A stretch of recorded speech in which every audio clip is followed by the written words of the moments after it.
Welcome to the Human Capital Innovations Podcast, your go-to source for personal, professional, and organizational growth and development. We hope you tune in often for all things people management, organizational development and change, organizational leadership, and social impact related. Maximize your personal and organizational potential with Human Capital Innovations Podcast.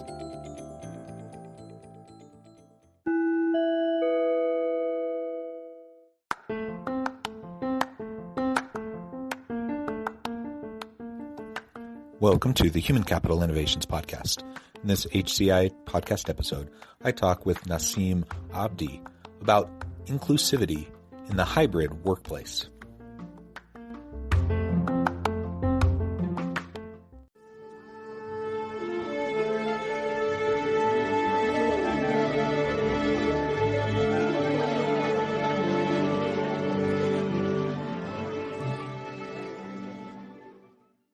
Nassim Abdi, welcome to the Human Capital Innovations Podcast. Thank you. Thanks for having me. It is a real pleasure to have you joining us today from Chicago. I'm here south of Salt Lake City in Orem, Utah. And today we're going to be focusing on inclusivity. Inclusivity generally, and we'll get into particulars of that, but also more specifically within the hybrid workplace. As well, hopefully we're coming out of this pandemic soonish, but certainly as things have progressed over the last 18 months, we've seen more and more people move into virtual work and then back into the workplace or some sort of hybrid arrangement.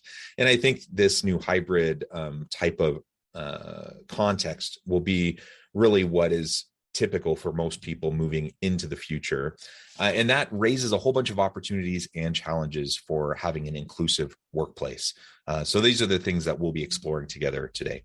As we get started, I just wanted to share Nassim's bio with everybody. Nassim Abdi, PhD, is the award-winning founder of Storybolt, a corporate inclusion training company that uses the power of storytelling to change corporate culture. Storybolt has developed active learning techniques utilizing films and facilitated conversation to inspire empathy and drive leadership towards building more inclusive workplaces. Storybolt's novel approach to inclusive training is trusted by several Fortune 500s and large companies from Google Cloud to Brad's Deals. As an educator, actor, storyteller, and inclusion evangelist, Nassim has adapted her decades of experience into addressing the widespread need for empathy-centric DEI solutions in the modern workplace. I love everything about that background.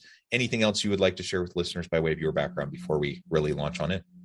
Oh, thank you. And thanks for going through all that long explanation about who we are and who I am. I'm an immigrant, I want to add, and Nassim Abdi pronounced she, her. And everything that we do about inclusion is part of also my personal and professional mission in life. And also my co-founder had the same experience. So we do it from heart. It's not just a job that we are doing, if that makes sense. It's something that we really do it with all heart and with all, like as a mission of our lives.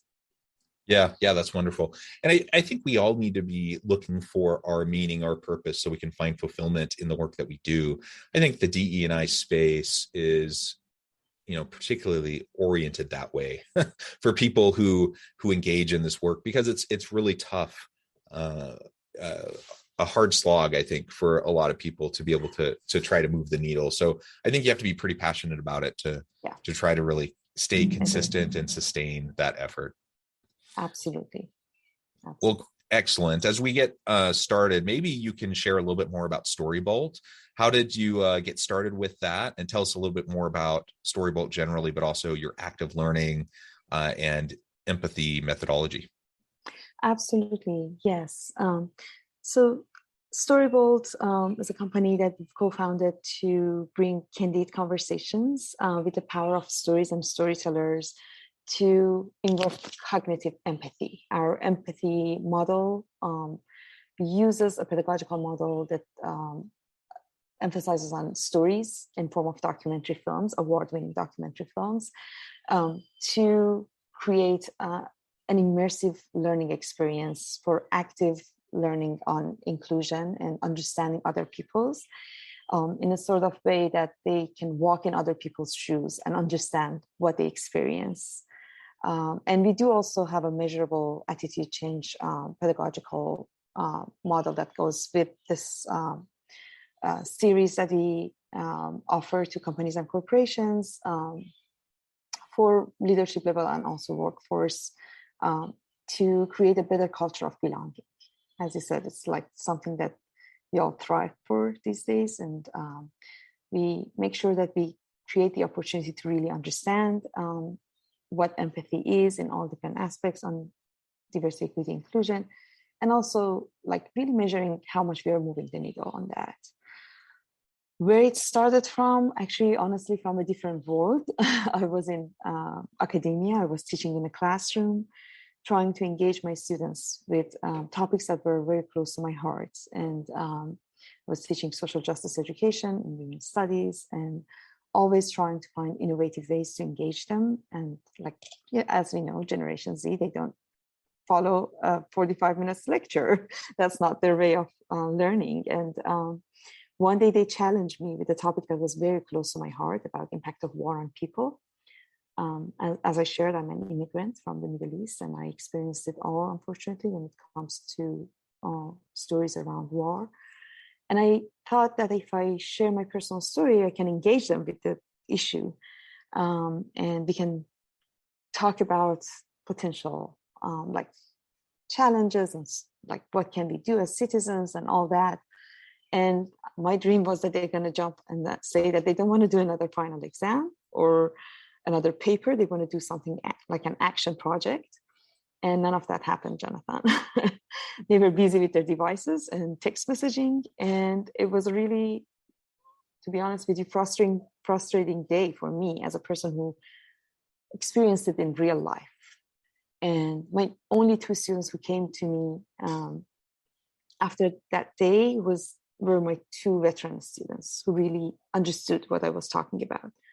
And we had a really great chat about all different experiences we had. But the rest were not engaged. They couldn't relate to my stories. And I started thinking, like, how can I change that? If I can't teach about the most important topic of my life, what else can I teach about? And I happened to be the leading actress of a film that was featured on Netflix and got awarded at Venice Film Festival, a theatrical tour in the US and Europe. None of that because of me, all of that because of a brilliant director. But it gave me that experience to observe when people watch a story and someone from that story walks outside and talks about the story. It just brings the story to life and creates a magic sauce for engagement. With all the screening and Q&As that we had, I experienced that I made my best friends through those Q&As. It was such a candid conversation we had that I didn't need to explain anything further. We just started opening up and talk. So I decided that maybe that experience can help my students really relate to my stories. And I was lucky I found a good documentary about the issue. So long story short, next session, we started with that documentary, and I was successful in engaging the filmmaker from Brooklyn, New York, to join on video chat. And the same group of students who had no answers for me, or no questions for me, rather, they had the most brilliant questions for the filmmaker, and they were gazed on screen watching the film. So that was it. When I saw that, I started searching for a platform that does it for all other topics, that you could search, find a story, real story about issues, and also connect with the storyteller who has hours of behind the camera stories.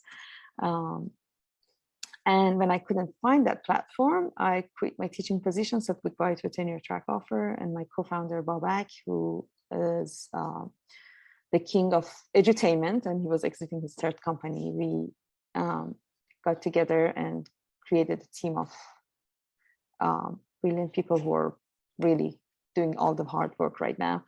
And we have more than 4,000 short documentaries from all around the world, from 112 countries to be more specific. And that's exactly what we do for companies and corporations now, to create empathy. And they watch the stories and talk about it. Yeah.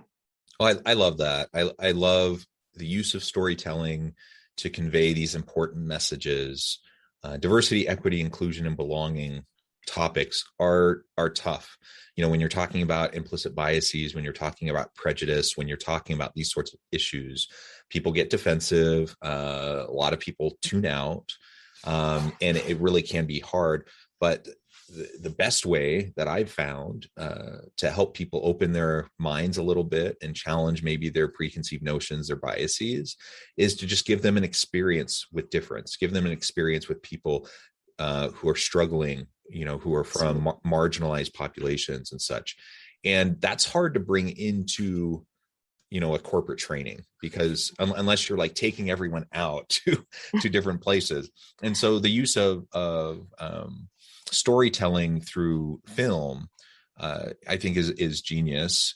It's a way to, in really compelling ways, to share those stories of other people with these individuals, and then facilitate really great conversations to as people are exploring and sitting in the discomfort of just recognizing their privilege and recognizing where others come from really hard backgrounds, and what we can do about that, right? To make an equitable workplace, and a place where everyone feels like they belong and really have a true opportunity to contribute in meaningful ways on a regular basis. Absolutely, absolutely. I can agree more with what you said. Like, these are not easy conversations. These are really tough, and we need to open minds and open hearts at the same time to get engaged in these conversations. And the beautiful thing about storytelling, and specifically documentary films, is it creates a non-threatening way to do that. So when you have a narrative story, it changes our brain chemistry.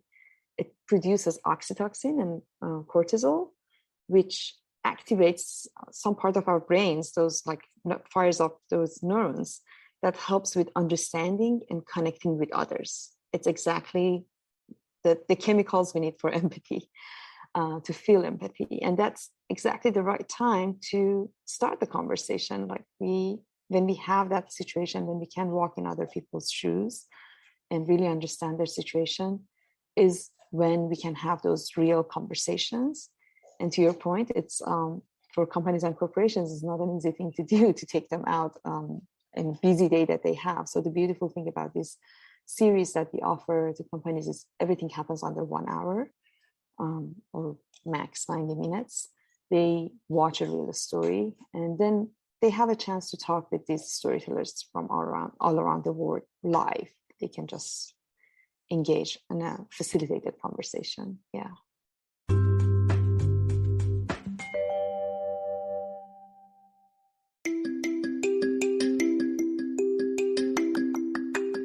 I'm excited to announce the publication of my new book from HCI Press, Bluer Than Indigo Leadership: The Journey of Becoming a Truly Remarkable Leader. Early in my adult life, I learned about an Asian proverb that translates as bluer than indigo. If you think about the color indigo, it is a brilliant, deep, and vibrant blue, what some would call the bluest of blues. To have something that is bluer than indigo is rare and truly remarkable. Contrary to popular myth, there is no one-size-fits-all or cookie-cutter approach to effective leadership. There's no silver bullet, no secret sauce, no go-to model that will solve all of our problems. The truth is, great leaders have all had their unique strengths and flaws, and have all had to discover and then pave their own distinctive path in their life's journey to fulfill their leadership potential. Bluer Than Indigo Leadership will help you discover your own path and explore those ordinary, everyday actions that will help you respond to an uncertain future and produce extraordinary results for individuals, teams, and organizations.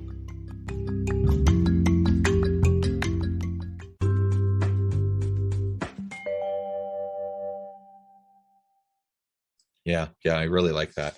So let's talk about how you do this in a more virtual or hybrid kind of a workplace arrangement. And actually, maybe before we even do that, maybe we can talk about some of the challenges and opportunities that the hybrid or virtual workforce provides or presents as we move into the future of work. Yeah, absolutely. The last 1.5 years has been a really difficult time, really trying times for all of us around the world. I don't know if you're hearing the background noise here, but I'm here sitting home because my little one got sick and couldn't go to school today. And that's the situation that many people at companies and corporations are experiencing every day. Being able to work and really get engaged in work, and at the same time manage all the other things that are happening in your background, is not an easy thing. It's not really an ideal situation to manage. But at the same time, here is our reality, and we need to really work on that and find out what are the ways to create the most not only not satisfaction, but also productivity for people who are trying to survive in these situations.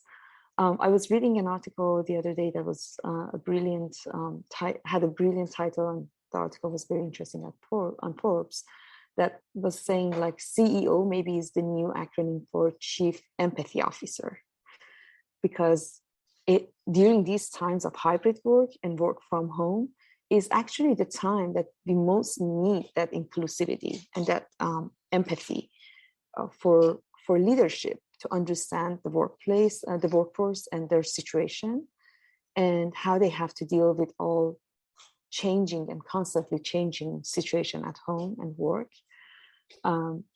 There was some data there that was pretty interesting, that 33% of women of color who didn't have empathetic leaders left their workplace, and 18%, only 18% of women of color who had leaders who cared about their situation left their workplace. So I think it just gives us an idea of like, if we are more inclusive, if we learn how to be more inclusive and have more empathy for our team and people who are working with us, we are increasing the chance of more creativity, more innovation, more performance, higher performance, all that. So I guess they're all related, and there are challenges that we are dealing with, but also there are opportunities that we could, if we do it right, we can really benefit from that. Like we have this opportunity of being connected to all around the world now.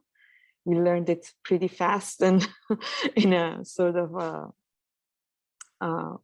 crash course to how to do it efficiently, to work remote. But it comes with challenges, as you mentioned as well. Like being inclusive is even more important now than before.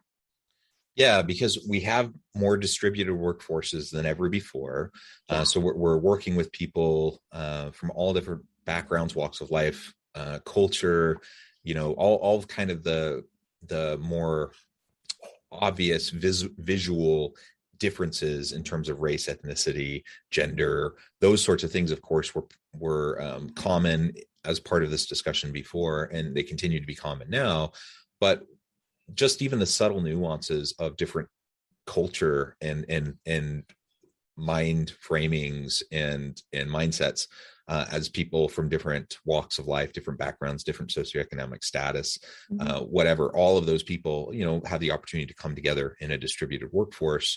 How do you help everyone to feel included? How do you help everyone to feel part of the team and not a second class citizen or in some way inferior, or that they fear that they don't have the same opportunities as the white men in the room or in the Zoom call or whatever? How do you ensure that everyone has an opportunity to contribute when you're virtual or when you're hybrid? I think this raises other important issues when we're talking about hybrid, because disproportionately, those who will take advantage of virtual options when they have hybrid flexibility are those from more traditionally marginalized populations, because they disproportionately have to take care of things like the child care, the elder care, like you're at home right now with your child. And that is something that women disproportionately take on that role. And so what happens if you have, say, a diverse team, like you have people from different races, ethnicities, genders, whatever, but disproportionately, the women are on the virtual call while the men are in the room physically together? What does that look like in terms of opportunities for assignments and for promotions, and just the interactions that happen organically when you're together face to face, and the challenges that can come when you're doing that, virtually. These are all the types of questions we have to be asking ourselves as we're trying to continue our diversity, equity, inclusion, and belonging efforts in a more complex kind of world of work. It was hard before. I suspect it'll be even harder moving forward to make sure that we're addressing all these issues. That we are addressing all these issues. Absolutely. I'm one of the lucky ones that I have the support of my partner, my husband, to change days when we need to. And I didn't have to leave the work due to the situation. Many people, more marginalized people, had to even leave their work because of the situation. And there's still increasing numbers when it comes to women, unfortunately.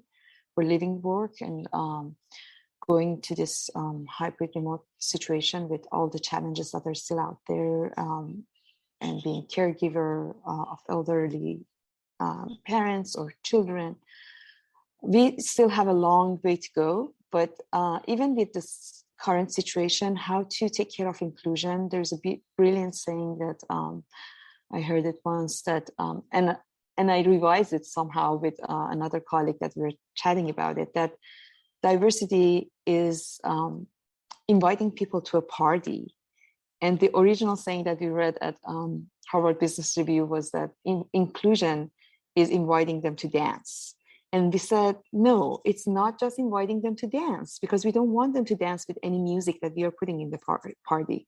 It's inviting them to be the co-host, to design the party and choose the music, which, to your point, as we're moving to this remote and hybrid work, it's really important. If we are having diverse people around the table, we are inviting them to work with us, to be in the party, to ask them what is the comfortable situation for them to participate, to what should be the design of the meetings, what is the most convenient way for them to be fully present and be part of the decision making, and not just following and fitting in.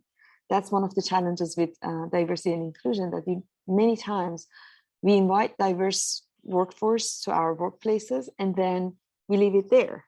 We expect them to fit in and to be like the majority who used to be, who had the privilege to design the workplace. And if they don't follow that, then we call them unprofessional. So it's really important how to change that approach and how to really let the beautiful, diverse voices around the table to design and tell us what it is to make them comfortable. What are the time zones differences? What are the kind of communication models that we can have? Feedback is a gift. If we decide to accept those gifts and let them give us those gifts of redesigning the way that we are communicating, redesigning the way that we are doing the decision making, is really important. Another thing that comes very important, might be very simple, might be common sense, but it's so many times get forgotten in a hybrid situation, is when you are not in the same place, in the same room together to collaborate, to make decisions, to do work, that means not everybody has the same access or same level of voice. When the meeting ends, people who are in the room continue the conversation and make decisions, and those who are on Zoom or any other like video conferencing platform, they have to leave and go to the next thing. And just imagine how it's going to change the dynamic and the way that we are working if the decisions are being made by those who are in the room, and those who are not in the room, in the real room, going to be just left behind in all these decisions, and they have to follow everything that they were not part of. Yeah. And I'm wondering, in our last little bit of time we have together, maybe you can describe how at Storybolt you help organizations that have moved to a hybrid model to deal with these issues. Because it's one thing when everyone's face to face and you have like a big corporate training, kind of the traditional model. What do you do when people are remote, or you have some in person, some remote? So the beautiful thing about Storybolt is it's all virtual. It has been even virtual before the COVID hit, because we have filmmakers coming from 112 countries around the world. So for them, and for the documentary films that are virtual experiences, has been always virtual. Now we have this opportunity to bring in all the workforces from all different parts, and we are working with like 1,000 Fortune companies around the world, and they have like team members from all different parts of the world.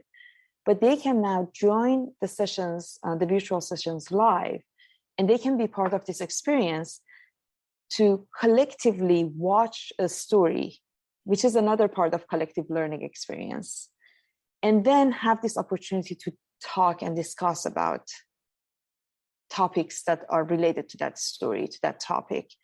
And that's one of the ways that companies and corporations started building those like stronger teams, more empathy, and more opening hearts and minds for having really candid conversations about topics that are important in productivity, topics that are important in team building, and being more inclusive as well. Yeah, I love that. And I think that's a real strength of your platform and your approach. Nassim, it has just been a real pleasure talking with you today, getting your insights and having you share your experiences with me and my listeners. I note the time and we're about out of time today, but before we close, I wanted to give you a chance to share with listeners how they can get connected with you, find out more about your work, more about your team, and then give us the final word on the topic for today. Absolutely. Thank you, Jonathan. Likewise, I very much enjoyed the conversation. You can always find us at storybolt.com and LinkedIn. We are very active on LinkedIn, and we will have pretty soon an open house for those who would like to experience what we have, and also have webinars that are coming up. So check our LinkedIn page, Storybolt LinkedIn page, and also my personal LinkedIn page is always there to connect. And let's, these difficult days that we are all experiencing, have more empathy for each other and open our minds and hearts to really understand each other's from all different walks of life that we are coming from. Let's walk in each other's shoes, not just trying to talk about it, get real about it. And that's the real meaning of inclusivity. Yeah, wonderful. Thank you so much, Nassim. It has been a real pleasure. I encourage listeners to reach out, to get connected, find out more about Nassim and her team can do for you. Check out Storybolt and all the great resources and the ability they have to help you with your DE&I work. And as always, I hope everyone can stay healthy and safe, that you can find meaning and purpose at work each and every day. And I hope you all have a great week.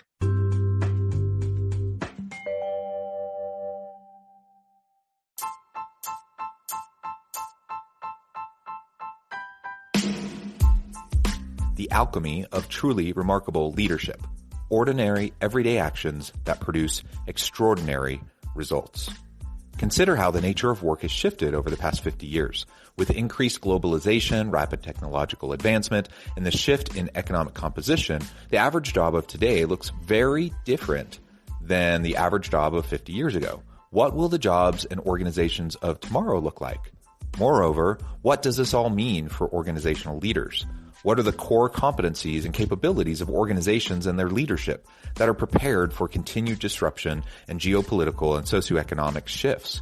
Regardless of what the future holds, increasingly, leaders need to be socially minded, data-driven, decisive, champions of talent, and disruptors of the traditional notions of leadership, teams, organizations, and work. The alchemy of truly remarkable leadership will help you to explore your own leadership competencies and capabilities and consider ways to apply and implement them into your workplace and personal life.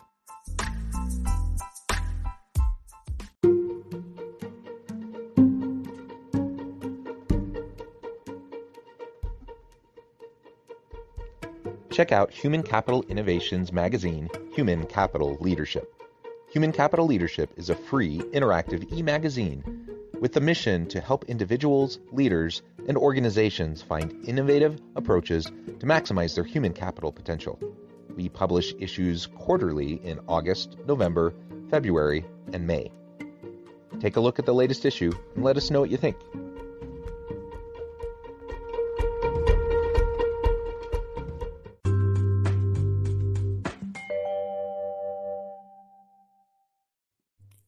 Thanks again for joining us for this episode of the Human Capital Innovations Podcast. I hope you stay healthy and safe and that you have a great week.